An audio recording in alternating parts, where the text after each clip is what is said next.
We begin our Sunrise Smart Start with breaking updates. An early morning police investigation in southwest Rochester. That scene ended near Reynolds and Tremont Streets. RPD says around 2 o'clock there were calls for car break-ins up on Ladder Road and a gun was stolen. Some 90 minutes later they saw the suspect's car.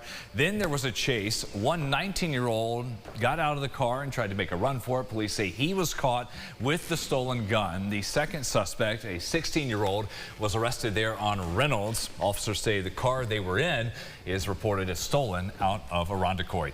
Happening today, we're going to learn more about the new arrest made following a deadly shooting in Perrington. Here's what we can tell you so far. 2 more people are charged with murder in connection to the killing on May 27th of Ezra John Nunez.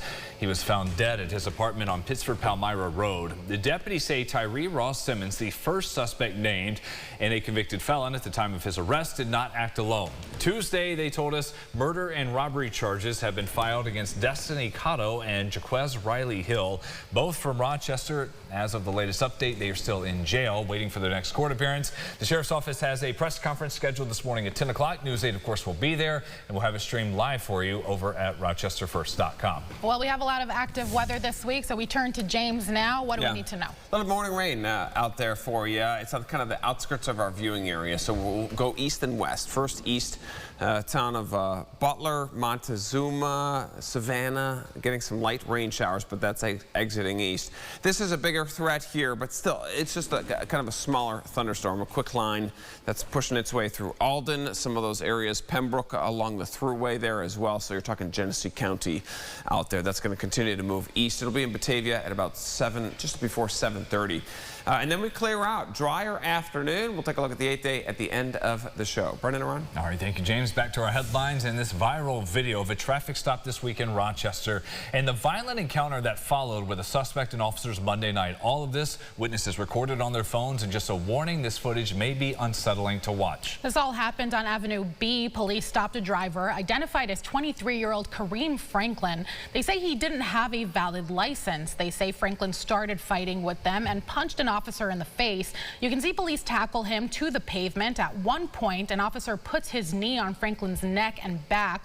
Other officers rush in to help and to keep witnesses back. RPD says the suspect refused any medical care and was taken to jail. Franklin is facing charges related to drugs, obstruction, and traffic offenses. Tuesday, we heard from his girlfriend on the allegation Franklin hit an officer. In my head, what I'm understanding is he looks like he got tired of holding him. Like, you know, he just got, like, you know, tired of holding him and finagling with him, you know, behind the car, that he let him go.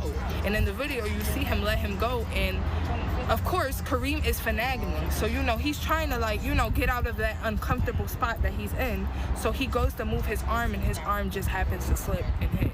It's not intentional. You can see clear as day in the video. It's not an intentional hit. It's just... yeah, it just happened at the wrong time. Police say they recovered 30 grams of cocaine and fentanyl at the scene. An internal review into the use of force is underway. We have statements from the police union as well as the Police Accountability Board on our website, rochesterfirst.com. It's back to normal operations for Eastview Mall in Victor after it was evacuated Monday due to a bomb threat called in by a number deputies traced to Michigan. They say at this point, while they've made a step in progress, it's unclear if that anonymous person who made the call is actually from Michigan, here, or somewhere else. And with all the events coming up this summer, think about the watch parties for the World Cup starting this week, other holiday celebrations as well as we get toward the 4th of July. The sheriff says there could be other impacts they may likely have to deal with in the coming days and weeks. That's why now their biggest priority is finding out who's responsible. Our goal is to identify the person or persons involved in this threat, and if and when we find them, they'll be hearing from us. So it's really just not worth it.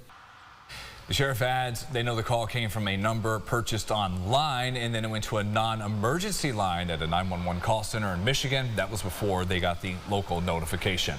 A pride flag at Webster Town Hall has been removed for the second time this month. People saw this up earlier this week. There was a new pride flag that was raised and the American flag had been lowered. This comes after the first pride flag that the town put up last week at the start of Pride Month led to controversy, and it was taken down by members of the board after they voted on a measure Thursday night to only show certain flags on town property. The original pride flag removal Friday morning, hours later, led to protests. The town supervisor confirms the second flag put up was unauthorized and added in a statement sent to News 8. I remain steadfast in my advocacy for the LGBT community. However, I do not condone any flag being put above the American flag. The world's largest operating steam locomotive is in Webster, New York, and it'll be here tomorrow. How about this? Already Union Pacific's big boy 4014 drawing in a lot of crowds along the Lake Erie shoreline. Check it out. Well, I expected some people to be here, but there are a few more than I thought. This is like no other. I mean, it weighs over 1 million pounds. You're not going to get to see anything like this ever until now. Don't stand too close. All right, the train's tour commemorates America's 250th anniversary. We did hear from a leading expert on infrastructure and railroad history about what makes this so special. I have been trackside for a lot of my life. I've seen a lot of engines go by. I've never seen anything of the scale, the sound. It's utterly deafening to hear the whistle and to see the gears driving right in front of you. It makes for an incredible acoustic experience. It will be passing through Letchworth State Park midday tomorrow. Gates opening at 6 in the morning. They're expecting a lot of people to show up with long lines. Just think about a sunny October day for the leaf peeping. You might have to park and hike to the best viewing area near that famous bridge at Letchworth. Your sunrise traffic here as of this morning, 6:55. Still waiting for that accident to clear on Northeast Rochester Berlin Street between Joseph Avenue and Bradford. Another one close by St. Casimir and Norton as well. And check this out. NASA shared this video of the Southern Lights. Specifically, astronaut Jessica Meir shared the video on social media. It was taken from the SpaceX Dragon spacecraft. She says a recent solar flare created the incredible view. And if you're wondering, yes, the Southern Lights are the same phenomenon as the Northern Lights, just on the opposite end of the Earth. And they say y'all instead of you guys as well. Little twang. Join us for the News 8 Backyard Barbecue tonight. This year we have sweetened the deal with 5 grand prizes: a Sundance Berkeley hot tub, a Green Mountain Ledge Prime Barbecue Grill, Smoker 2.0, a retro metal chairs and table set, or a gift card to the Garden Factory, or Tandoy Asphalt and Seal Coatings. Everything kicks off at 5.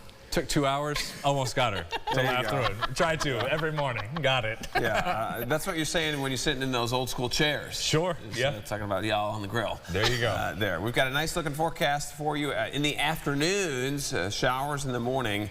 Tomorrow, it's kind of the same thing, a nice later in the day. And then we dry out. Weekend looks pretty good. Saturday, a lot of sunshine there. You get into the 80s, and then cooler air going into next week. So backyard barbecue, that's when the sales comes over to talk to me and asks me how the weather is. Looking for that. And it does actually look very good this evening for those that grill during the week. Brennan, I know your grill will stay off. Ron as well. But let someone else do Mine it. too. Yeah, that's right. You guys will keep it quiet. But for those that want to fire it up, should be a nice afternoon.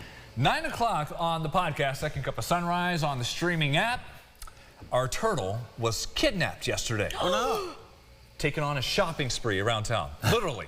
Out of the house. And I have photographic evidence. So that's coming the way. Shop for outfits. Huh. Well, something like that. New shell.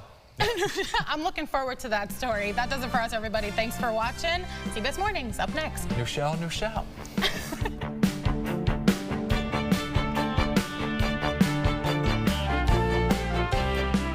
Follow News 8 wherever you are on RochesterFirst.com, Facebook, X, and on our app for news and weather.